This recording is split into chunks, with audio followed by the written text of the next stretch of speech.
And sometimes, and you know, I'm gonna say it, our people are just stupid as hell. I'm gonna go to church for a second, y'all. So you know how people go to church.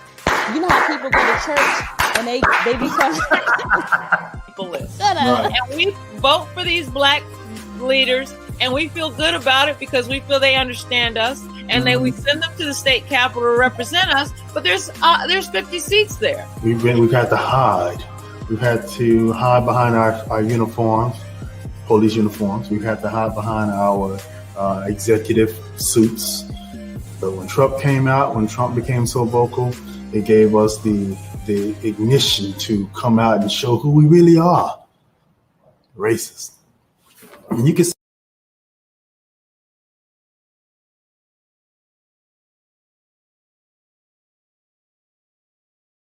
what's up, everybody? I'm Lamar, and this is TFG Tonight. Thank you guys for tuning in for another episode. I am quite elated to be with you all on this pleasant evening. Let me check these comments. I want you guys to talk to me tonight. Hey, someone said, "Hey, handsome. Hey, gorgeous. I know you. I know who you are." That's my darling there. So we're just gonna chat a bit tonight. We're gonna really take it slow and talk about what's going on in the world. I want you to be my neighbor. Like on what was it, Mr. Rogers Day over here? I want you to be my neighbor and talk to you like you're my neighbor. And we're just gonna talk about a whole lot of different things for about we'll be on for about an hour, I think. But the first 15 minutes I'll be chatting with you, and then I'm gonna have a guest come on in about 15 minutes. It'll be someone you know, someone you've heard before. And we're gonna do the dang thing. So let's talk. What are we talking about today, Mr. Producer? What we got on the docket? Real quick, as the topic is coming up, if you noticed, I've invested in some branding. Okay, Political Media is the name of this channel. As you can see it behind me, and also on my head, and not just on my head and behind me, but also bam, booyah, booyaka, booyaka, booyaka, booyaka, woo! There we go. Political Media. All right, so you guys, if you're watching on YouTube, if you would do some of that super chat stuff that supports the brand, allows us to continue doing what we do. If you're watching on Facebook or stream or Periscope, if you would go ahead and go to YouTube to TFG Political Media and watch over there. We prefer you be there, but we like you everywhere. All right, so let's get to chat. So Trump has been quiet as of late, since I think he sees the writing on the wall as it relates to the election. I think he basically knows he's lost, but because he's a whiny baby, he does not want to accept it publicly. He's a bit embarrassed, I'm sure. And from what I'm hearing, there's a bit of a divide in the Trump camp as to what he should do. The boys, of course, Don Jr. and Eric, they are, of course, on daddy's side. Like, no, we got to win this. We're going to take this all the way to the end. Don't let up. Don't let the Democrats defeat you. Do everything you need to do. Same thing with Giuliani. Rudy Giuliani's doing the exact same thing. And he's just going crazy with it if you see him in interviews. But which is odd to me, Ivanka and Jared Kushner seem to be the voice of reason for Trump at this point. They're telling him he needs to go ahead and concede, basically. Jared's trying to preserve his legacy because he was influential with some foreign policy decisions that Trump did. So he's really trying to preserve his, and he has a career outside of politics. He's not a politician. He has a career outside of this. So he wants to keep that going once he gets out. Or y'all going to the Million MAGA March is what one of the comments said. Absolutely not. I didn't know there was one, and I definitely won't be going to a Million MAGA March. That doesn't even sound safe for a black. Is that safe for the blacks to go to a million MAGA march? I don't. I doubt it is. So I think I'll stay. Now, Trump came out today and talked in the Rose Garden after days of being hidden like a little baby in the house, afraid to show his face. Now, he's been tweeting like a big dog, but he had not been showing his face. In this address to the nation, if you will, he reassured us that a vaccine is coming, which I think most of us agree that a vaccine perhaps is coming. He reassured us that a vaccine is coming faster than ever than anybody can make come. And they're like, oh, okay, we don't need all the all the extra. And so he's saying that he will not be giving it to Cuomo in New York. Why? He wants Andrew Cuomo to tell him that he needs the vaccine before he will provide the vaccine to him. This is how childish your president, your former president, I gotta used to say a former president because he's no longer going to be the president. While they're doing everything that they can, he's not going to be the president. I think that the writing is definitely on the wall, and he kind of hinted at that in his address to the nation today. He mentioned that he's not going to be shutting down. What's going on, Antoine Lyons? He said he's not going to be shutting down under any circumstances will he be shutting down. And he accidentally said, we're definitely going to shut down, but any other administration, I can't tell you what they're going to do. But that's not. I'm like, whoa, uh-oh. So he finally admitted. He finally let it slip out of his mouth that he understands that the writing is on the wall. And I think he definitely does. I think he's just trying to play hardball and ride this thing to the end just to piss people off. And I wouldn't expect anything less from Donald Trump, to be totally honest with you. All right. No. Oh, somebody. Yeah, he said he's not going to the thing. All right. So we're going to transition on to. I'm going to bounce back and forth from politics to other issues. And we're going to talk about Pastor Carl Lentz. This is one of the bigger videos or bigger topics we discussed this week on political media. Pastor Carl Lentz is one of the pastors for Hillsong Church. Hillsong is based in Australia, the big church is anyway. And he runs the New York location. His New York location is pretty decent size as well. Him and his wife, Laura, they've been the pastors for some time now. He's kind of a rock and roll type preacher, tatted up, great friends with Justin Bieber. He's basically Justin Bieber's mentor. He baptized Justin Bieber at one of the, I'm sorry, these comments tripping. Antoine Lyons said he's not going to the million MAGA march, but he asked Tam if she's going. I'm definitely not going. But he actually baptized Justin Bieber, but then they fell out. Well, he got caught slipping. He got caught slipping with a side chick. Another pastor falling from grace, I guess we can say. Letting the grandiose attention and power get to their heads, thinking they're godlike, thinking they can't get caught, thinking they can do whatever they want and just maybe ask for forgiveness and God will be okay and let them continue doing what they're doing. But unfortunately for them, but fortunately for us, they're being brought to the forefront and their business is hitting Front Street and they're falling and losing their churches and losing everything, losing their families too, unfortunately. Well, this guy met this chick in the park in New York, Battery Park or something like that is what it's called. Maybe saw it be. She asked if she could sit down. She was out there with a puppy dog, like on the movie Boomerang.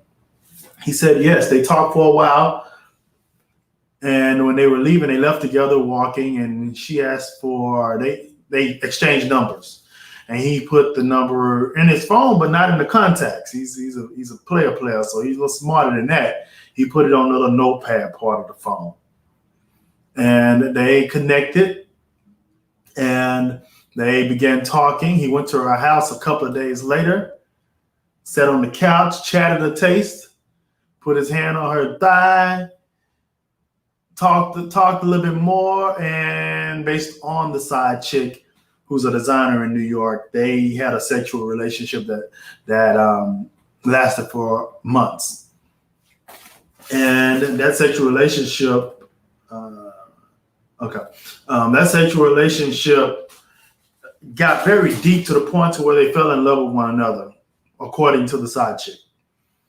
The side chick says that she was addicted to him. He was a drug to her. He was putting that pastor thing on her. He was putting that anointing on her, and she couldn't get enough of it. Therefore, when basically he got found out because he slipped. He slipped just a little bit. He was texting her back and forth. They were texting every day, in love during COVID. So it's very interesting the fact that he's been able to be away from the house that much because he was seeing her every day, according to her. So he's leaving the house every day. Maybe he told us why he's going to the church to pray or to study or to meditate on the word, perhaps. But he was leaving the house every day, going, spending time with the side chick. And the text that he was texting, which were very poetic stuff from what I understand, it ended up, it was connected to his iCloud. So someone in the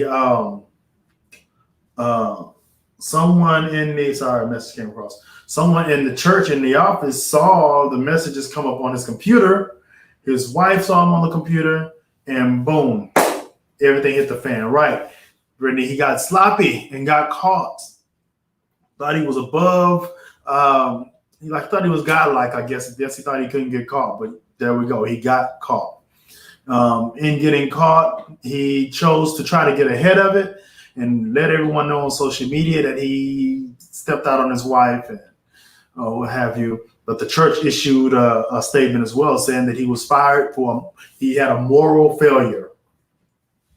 They wouldn't say he cheated. They said he had a moral failure. I guess that's the way to clean it up and make it seem nice.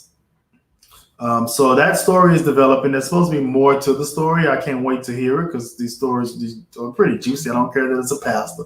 It's pretty juicy to me. You got caught. You were stupid. Now you have to suffer the consequences, just like John Gray. John Gray, as I transition this producer to John Gray, and then I go to Biden. Sorry.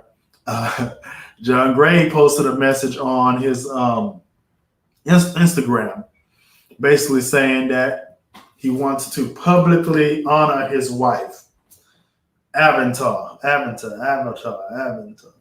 name is something. Avatar? Maybe that's it.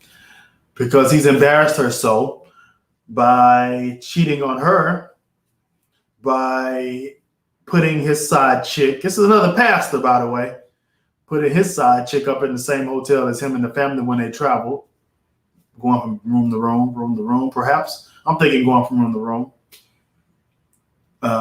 Talking to her in the car on speakerphone while his son is in the car and telling her, complaining about how his wife doesn't cook and asking his son, hey, son, what do you eat at home every day? And son saying pizza, basically trying to add to the fact that his wife don't cook. This side chick for this other pastor of a mega church says that anytime he was on the phone with her, that he would ask to see a breast or two. So he wants to see breast meat and thigh meat anytime he's on the phone with her.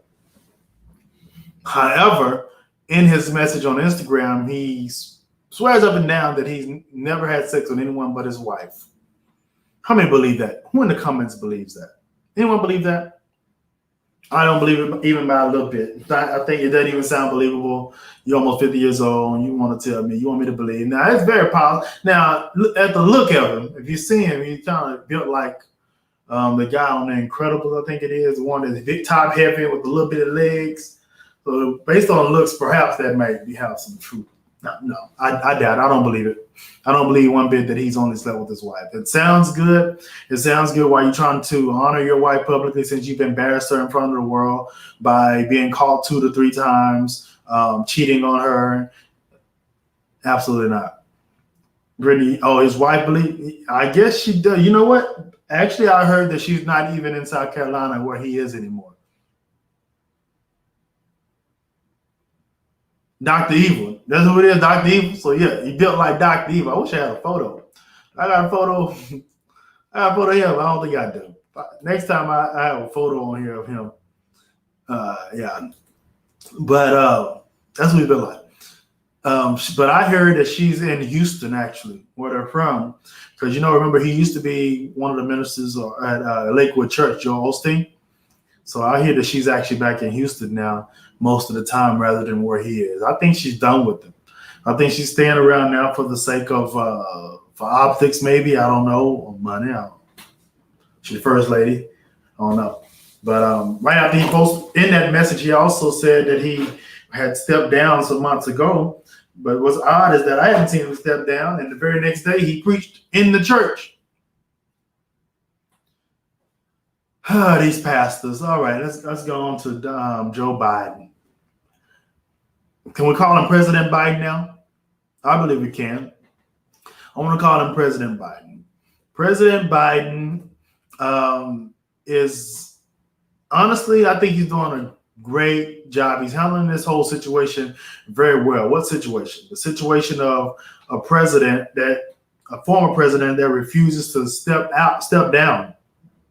That refuses to step down, that also refuses to allow him to get daily briefings. And that is very dangerous. Why? Because he needs to know about threats that are threats to the United States. He needs to know what he's getting into so that he can be prepared for it when he hits the ground running when he gets in office. But unfortunately, at this time, Trump has been such a baby that he's not allowing that to happen. Therefore, Biden is in the dark when it comes to that. Now, Biden is moving forward as it relates to president-elect. I gotta call him president-elect. All right, President-elect Biden. He's moving forward with the coronavirus COVID task force. He's already moving forward with selecting his cabinet, so we should know something by Thanksgiving as it relates to his cabinet. So he's making great strides, and he seems very presidential. I'm sorry for all the noise. Somebody out there with a motorcycle. They get on my nerves out there with these motorcycles. Anyway, but he's hitting the ground running, and he seems very presidential when he's talking, and I'm quite excited about Joe Biden at this time. While I don't necessarily agree with all of his policies, he definitely said also that he's going to shut everything down once he gets in, and there's going to be a mask mandate, which we got to do something. And I know a lot of people disagree with that. I actually had a guy today tell me, mention something about, this next president is going to try to shut everything down. I just looked at him and started laughing. Like, what's so bad about that? I mean, what else are we doing? I mean, Texas has reached over 1 million cases. 1 million COVID cases. That's scary. So we have to do something. And we can't just sit here with our fingers in our butts, as my grandma used to say, God rest her soul. She used to say, fingers in your ass. Sit there with our fingers in our ass and do nothing. We have to do something to try to contend with this and not just rely just on this vaccine that's going to come at the end of next year, perhaps. Tam says, I'm excited to get back to normal. So if we need a shutdown, I'm ready. It's overdue. And I do empathize and sympathize with the business owners and people that are worried about businesses shutting down. The government, in addition to shutting down, you need to do something for those businesses too. Then we won't have to worry about that. Then that argument is off the table. Okay?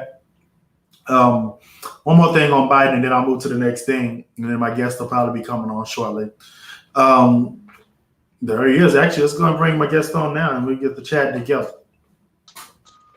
Mr. Haynes, how are you, sir? How are you? I'm all right. How you doing?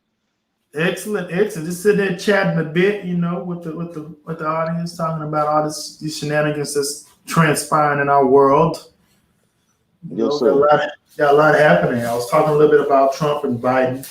Biden particularly, how he's hit the ground running, and how Trump is doing his best to try to thwart his efforts as much as possible by now providing him daily briefings or the ability to start his transition properly, to any of that. So he's trying his best to stop it, but it looks like Biden is trying to forge forward and doing whatever he can on his end to be prepared. What are your thoughts on that whole situation, transition? Man, it's really interesting because what it tells us is that our system is not broken. This is just the way they set it up. You know what I'm saying? And we got to stop ignoring the fact that the system was set up to benefit certain types of people, and they put in loopholes.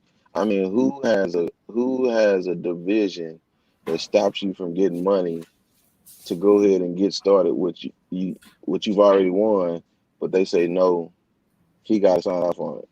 It's like, what? I never heard of this until now. Never heard of the General Services Administration or whatever it's called. I think GSA is what they call it. Yeah. Listen, this whole system is almost like it's turning on its side, and now the system that they put in place to work for their benefit is now being turned around and it's being used against them. Absolutely. And they can't stand it. They're about to go bananas over it.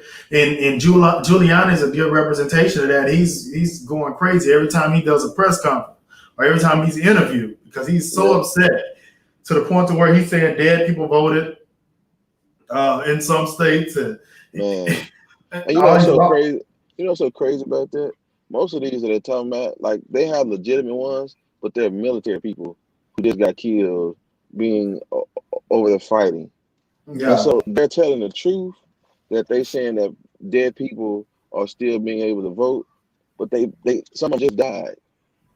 And it's crazy how they're manipulating the situation. It's weird, man. They know what they're doing. So they're not going to the obituary section picking out names and voting for these folks. These are actual people that military folks that recently passed. Basically, that's what you're saying, bro. That's some of the things. That's some of the way they're trying to play this thing out, and that's why they won't take it to court because they're gonna get talked bad to by their judge if they come in there with their foolishness. Yeah, well, a lot of it's getting thrown out, and that's good to see. For instance, I was glad to see that something in what was it? What state was that? Pennsylvania. Yeah. They tried to delegitimize 8,300 votes because the votes did not have addresses. People didn't print their address on the outer envelope, or they didn't didn't print under their signature. So they tried to have 8,300 ballots put out. The judge ruled against it and said, no, they got dismissed. Just like in Georgia and Michigan, those things have been thrown out. And luckily, I'm glad. I just saw that Biden won Georgia now. He's the first Democrat to win Georgia in 28 years. Did you see that? I did, man. But Fox News wanted to make sure if they're gonna talk about Georgia, they're gonna talk about North Carolina for Trump. Absolutely. Georgia is a big win in Georgia, and I think Atlanta needs to be credited with that win because all the blacks in Atlanta, from what I'm hearing, is where them mail-in votes came from. Hey, man. Hey, again, shout out to old Stacey Abrams. You know. Stacey was on the ground, wasn't she? Yeah, man. 800,000. Now they are recounting those votes by hand, and they started today, and they're going to be finished by Wednesday. They say because the margin was so close. Yeah, and I mean, it's what it is. I think it's still going to come out in Biden's favor, but it's a huge win in Georgia. That's without a doubt. Yeah. Let's transition, Ms. Producer. What we got next? Brian Carn. Wow. So we're talking politics and some of these preachers today. Just touch on a little bit. Brian Carn had a super spreader event. It's actually still going on, actually. Yeah. He's having a 7-day holy convocation at his church, KCC in Charleston, I think is where it is. And hundreds of people showing up. The county health department have been really trying to get him to cooperate with them and asking him not to hold it because in that same city they had a COVID catastrophe where tens of people got COVID in one church because of an event. And it was a big old thing on TV about it. And then he said that They said that he's refusing to work with them, coordinate with them. They offered him 500 masks and signage to put in the building just to help people with social distancing and to protect them. He's saying that Jesus is going to protect them and he's not worried about it. And he's still going to have his event. Not only that, he's selling not political media shirts, but he's selling COVID-proof shirts. They say COVID-proof for $15 on his website. Oh my goodness. Let's play the video. Let's listen to his own words about that. Infection. No bacteria can live in my system. Does the devil fight my body? Of course, just like he fights your body. Did I get the shakes? Yep. Did I cough? Yep. Did I feel pain in my body? Whatever. And because I'm supernatural, I'm not moved by what. So basically, he got COVID a few months back and said it on social media. So he got in trouble with police in that local town because he talked about having COVID. Then he talked about, and he was still preaching. He bragged about still preaching to his congregation with folks there. So he was in trouble about it. And then he reneged on it and said he didn't have it. He said this last little piece that he had the sniffles or the shakes and the coughs, but he's supernatural and the COVID can't touch him. What are your thoughts on this foolishness? Bruh, he been had cake and eat it too for a long time when it comes to talking crazy. Because number one, he tried to pull that stunt when he talking about who gonna win the election. And man, listen, I'm gonna just say this as from one logical person to another. If y'all following him, you're gonna get what you get. Yeah, that's just it. So if that's what you want to do, then shame on you. You get what you get. Yeah, I agree 100%, and I agree. And he's causing a big ruckus with that, and it's been going on for several days now. So it's quite interesting what's going to come from it. I mean, it's definitely a super spreader event. You got all these old ladies in there, mothers of the church in there without masks on. So if one of them dies from COVID, that's blood on his hands. He gonna have something to say though. Listen, he gonna have a Bible story to go with it or something. Blood on his hands is not wise, and he's going against the whole. They're almost begging him to stop use the mask. He's just stopping, and he's refusing to. He want to make that money. All right, so that's enough on crazy Brian Carn. I'm about sick of Brian. Let's talk Obama real quick. President Obama has a book. In that book, he gets very candid about his relationship and how it was strained during the presidency with his wife, Michelle. He states that while Michelle is a leader and prominent and known in her own right, their marriage took a turn while he was in office because almost resentment came to the point where she felt like she was playing second fiddle, and that she felt like she was being treated as such by family and friends, and she didn't like that. He said he could feel that the love that they once had was no longer there, and he was afraid that he didn't know if they would ever get that feeling, that love back like they used to have because of what happened, because of where they were at that time in the presidency, in their relationship. I have mixed feelings about this. I get that everyone wants their own shine, right? But I think it kind of sucks that you're the leader of the free world, and that's something that you would have to contend with in your own house while being in the situation room or whatever they call it, and then you having to deal also at home with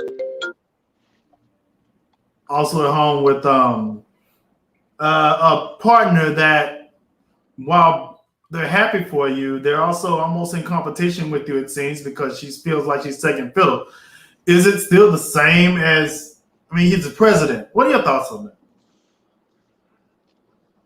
Man, that's tough. We never, the thing that I always try to do when I deal with people is I always keep in mind, if I've never experienced it, how can I invalidate what somebody's feeling? You know what I'm saying? Like, it's hard for me to say that, Michelle, you don't act like that. He the president. But we don't know. We don't know what's going on, man. You know what I'm saying? That's probably why she has such a disdain for the whole process of politics anyway.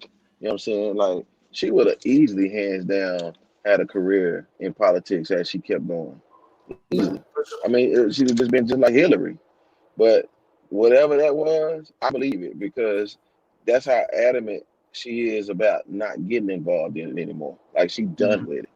Like, well, I know I read some articles about them going to counseling. You know what I'm saying? Yeah, I think that And too. so I just can, yeah, I can only imagine, man. So yeah, I don't know what that looks like. How do you play second fiddle? So I don't know what she's talking about. You know So what I'm saying? But I guarantee you, if Barack did something, there was too many people around that brother that wanted his head. So we'd have known about it. yeah, I don't know. So I feel what you're saying. Lisa B says she had to share her man with the whole world. This is true, but let me ask this, ladies: if your husband can be the president of the United States, are you willing to sacrifice that 8 years and it not be a situation where you're worried about being second fiddle? I mean, because you are. Everybody in the nation is second fiddle in a sense, because you're taking on a job of being responsible for the nation. So it kind of it's tough. She said she had to share. It's crazy. I mean, yeah. Just think, if the oldest daughter was what's her name, Malia, Sasha? I think Malia the oldest, right? If she was 10 when he went there, she was 18 when he got through. I mean, you missed her whole high school years. Whatever that looked like, I don't know. So you know what I'm saying? in retrospect, I wonder if a person would say, if knowing that, for instance, Lisa B or Tam that's watching, or Brittany, the ladies that I see in here right now, if you could choose, knowing what Michelle is saying or what Barack is saying, Michelle is saying about what you have to deal with when your husband is the president, or your wife for that point, even if it was reversed, if you know that being the president, that most of your time is going to be taken up running the country, and you're not going to have as much time as you normally have to spend with family, would you still champion them running for president and being president? I wonder, would you still choose, or would you prefer they not be president? Would you prefer they find something else to do with their career? It's really difficult to put ourselves in that position, because we just don't know what she got to deal with. Yeah. You know. Yeah, that's true. That's true. That's heavy. That's very heavy. So when I saw that, I was like, wow, he was very transparent. I really appreciate the transparency. I mean, it just lends itself to the fact that they're regular people. They're still regular folks. They just happen to be in the White House at the time. Brittany says, I'll deal with him for 4 years, but he'll have a lot of making up to do. She knew what she was signing up for, though. I'm pretty sure that she had conversations. You know, but I wait till Donald do his memoirs. Wait till Donald do his. Say it again. I said, just wait till Donald Trump do his memoirs. Right? He ain't gonna do that. Lisa B says Michelle ended up depressed. Yeah, and I can see that too. But it's just like, it's like they probably shouldn't have did it then. I mean, I think you know what you're signing up for with that. I think you have an idea. You don't know exactly, but I would imagine the worst case scenario when it comes to that. If Tam was running for president and she was in the White House and I was the first man, I would expect that, this is going to be 8 years of sacrifice for her to lead for the better of the greater good of the nation, because I would expect this person having the highest office in the world is going to be very, very busy, very stressed. And I think it's just not fair to the president to have to, and this is going to sound horrible. I don't want to say it, but I'm going to say it. Don't say it. Don't say it. I got to say it. I'm proud of myself on being honest. All right, while there's feelings involved, I just like, it's almost like some things. Never mind, I ain't gonna say it. Okay, don't say it. What's the next topic? It sucks. All right, don't say it. Because it makes the job even harder that he got to worry about that now. Anyway, he dealing with dealing with these foreign crazy folks trying to tear up America, attack America, then he got to go home and deal with crap. Anyway, 8 years, you just assume Tam gonna get reelected. Yeah, she definitely gonna get reelected. All right, Tim Norman case. Tim Norman, I've talked about Tim Norman in the past, and this was not really, it's just a quick update. I did a video on it today. This is the guy that had his nephew murdered. Come find out, this fool was so stupid that he texted back and forth with the insurance guy.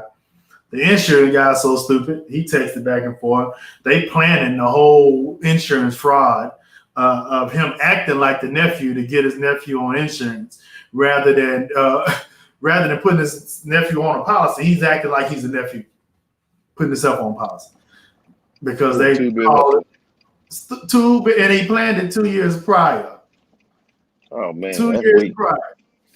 And the insurance guy kept saying, all right, I need you to do this phone interview with the insurance company or what have you. And he kept putting it off and putting it off to the point to where the insurance guy said, hey, we got to hurry and get this done. And he was like, yeah, because he ain't going to be around much longer, talking about his nephew. Like basically saying he's getting ready to take him out. I have him taken out.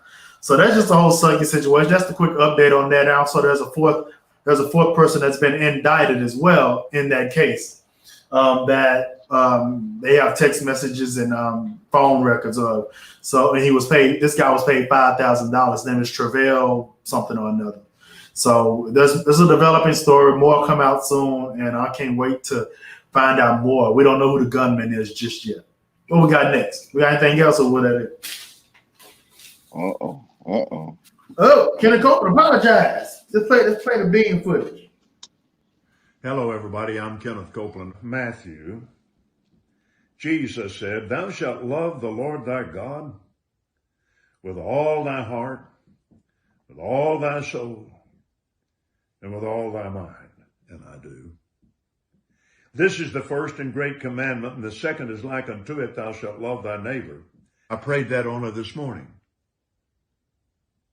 for Joe Biden, for Kamala Harris. I don't agree with their politics, but I love them.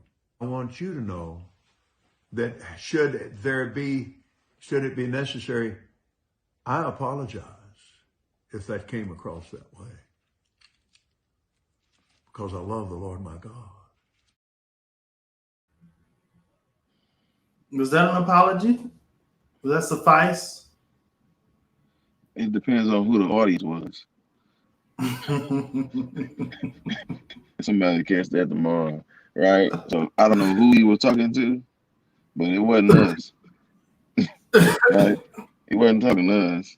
And I'm gonna just say this, man, and mark my words, put me down November 12th. I'm telling y'all, this is the beginning of something bigger that y'all are not even fathoming what's about to happen, bro. Because for this thing to reach somebody who's that untouchable in the church, and for it to come to him, I mean, this thing gonna back up all the way to the bottom. So I'm just telling y'all, mark my words. I can't call it like Brian Carr can call it, but I'm telling you, I'm calling to the field on this one. It's coming. It's coming. It's about to get quite interesting. Like literally, white evangelicals going wild is what the headline should be. Yeah. Like Ricky Smiley did a video. He's very passionate in this video. He's really upset. He went so far as to say, and I won't go this far, but he went so far as to really try to chastise black folks that are going to white churches or multicultural churches, saying that they shouldn't be doing that because these white preachers do not have our best interests at heart. I don't know if that's true, but I will say that the ones that don't, the some that are out there that don't, it's a shame that it's gotten so hot in the kitchen for them now that they're having to peek their heads up and they're willing to, at risk of getting chastised or almost counseled like this guy, they're willing to speak their mind now about how they feel about these black folks or Democrats or liberals or what have you. It's very interesting. Again, that's what I'm saying. Like that right there, I'm telling you, this is gonna be like it's not a butterfly effect because nobody's changing nothing, but it's just gonna be just a whole lot of dominoes that's about to fall, and you just don't know where it's gonna fall from. So Ricky Smiley, that's another situation. I mean, you're just gonna see things just keep falling. Like that's a position. I'm not talking about all them sides, man. And we putting this thing in a box. It's gonna be a problem. It's gonna be a big problem. Brittany said Pastor Gray and Ricky Rush don't have the best interest either. Woo! Brittany, what Brittany said it? I know that. Yeah. Okay. This is true. You know what? There's some black preachers aren't exempt from that as it relates to best interest, but as it relates to racial, I think a lot of hoods are coming out the closets. That a lot of pastors on the pulpit got hoods in their closets and they're coming out because I think a lot of people just assume that just because you're on the pulpit, you're white evangelical or what have you, that you love everybody and you're unbiased and you love black folks. That's not the case, because the KKK, everything they did on auspices of they were staunch Christians, went to church every Sunday, but they justified their acts. They Christian. I'm gonna tell you something. I heard a conversation earlier this week. And I'm going to just put it in my own words. America has made the gospel of Jesus Christ a caricature. Yeah. A real life caricature. And now the roosters are coming home to roost. And I'm telling y'all, I want to have a conversation with a few of my white brothers and sisters, because I want to know, are they willing to admit the Jesus that they tried to put on the paintings? Is that the Jesus that came from Africa? And I don't think so. I don't think so. That's not the one. Right? So are we willing to stop now portraying him as this nice little pale man, right? With beautiful permed hair. Right? No, that's a caricature. And now you guys are gonna have to come to the carpet with that. So it's real. It's coming to roost, man. There's gonna be some problems. It's gonna be a lot of problems. It's and a lot of them are speaking out. If you go on YouTube, so many white pastors are up in arms. Not a lot of them with big churches, of course. They don't want to risk it all. But the ones with smaller churches don't mind risking a little bit. I see. Listen, Lamar, Jesus did not go here with the colonization of America. It didn't all come together in a package. My man said Jesus was in Africa before he came to Rome. So that is. Miss Val says, far from over. I agree. I thought Mel Gibson did a great job. You thought Mel Gibson did a great job of what? Oh, you talking about on the movie? Oh, I'm like, what? That's like you talking about when he went off on the Jews. Spanish Inquisition forced religion on people. Slavery was done in the name of Christianity. There are people who will bastardize the faith to suit their own purposes, mainly monetary. What's the passion of Christ? Yeah. We got any more topics on him? What else we got? We got anything else? That's all we roll about here. This has been a good little talk. Again, yeah, this Friday show is literally just for me to come on. It's a little different from Mondays. Mondays we have a big panel of folks. And everyone's talking, everyone's trying to get in where they fit in, and it's fun. It's exciting, it's fun, it's exhilarating, and we talk about a large range of topics. On Fridays, though, I like to just slow it down and pick one of my buddies, one of my friends, one of my colleagues to sit down and just have a calm conversation, just talking, like me and Brent would do on the telephone. This is how we would talk on the phone about this stuff, and that's basically what I like for these Fridays to do. If you'd like to come on, reach out to Brittany Adams, the producer. I'm willing to have anyone on just to chat for 30 to 40 minutes about a large range of topics. As you see, we talked about politics, we talked about church, social issues, and I think that's a fun, nice, calm thing to do. And I think that's actually all we have tonight. If you would, yeah, we can do a final thought, but take a moment to subscribe, and we'll let Mr. Haynes do our final thought. I just want to tell y'all this: if y'all have ever watched Different Strokes, Arnold Drummond made it clear. He said the day of the Geechee is over. Or maybe it's Martin Lawrence. Arnold Drummond had the gooch. It don't matter. But the day of the Geechee is over. I'm telling y'all, man. All the preachers on notice. Y'all have a good night. They all on notice, man. All the ones we propped up. All the ones black folks propped up. We propped Paula White above Juanita Brown. It was like they was like the two out there. We propped her up like she was royalty to some degree. It seemed like she was at all the black churches preaching because she tried to sound like a black woman when she preached. It's all over. It's all over. No more. No mas. There's more. Far from over, as Dal said. But all right, that's our show. Appreciate you guys for tuning in. Don't forget, again, go to YouTube, TFG the Media, TFG Political Media, and subscribe for us. I would really appreciate that token of just that token. It would help us tremendously. And tune in on Monday for the show with the panel and watch us get a little rowdy. You know, until next time, y'all have a great one. Stay safe.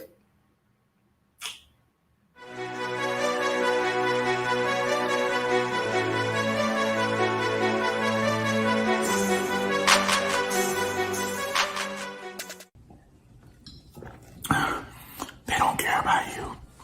And sometimes, and you know, I'm gonna say it, our people are just stupid as hell. I'm gonna go to church for a second, y'all. So you know how people go to church. You know how people go to church and they become People list. Shut up. Right. And we vote for these black leaders, and we feel good about it because we feel they understand us and they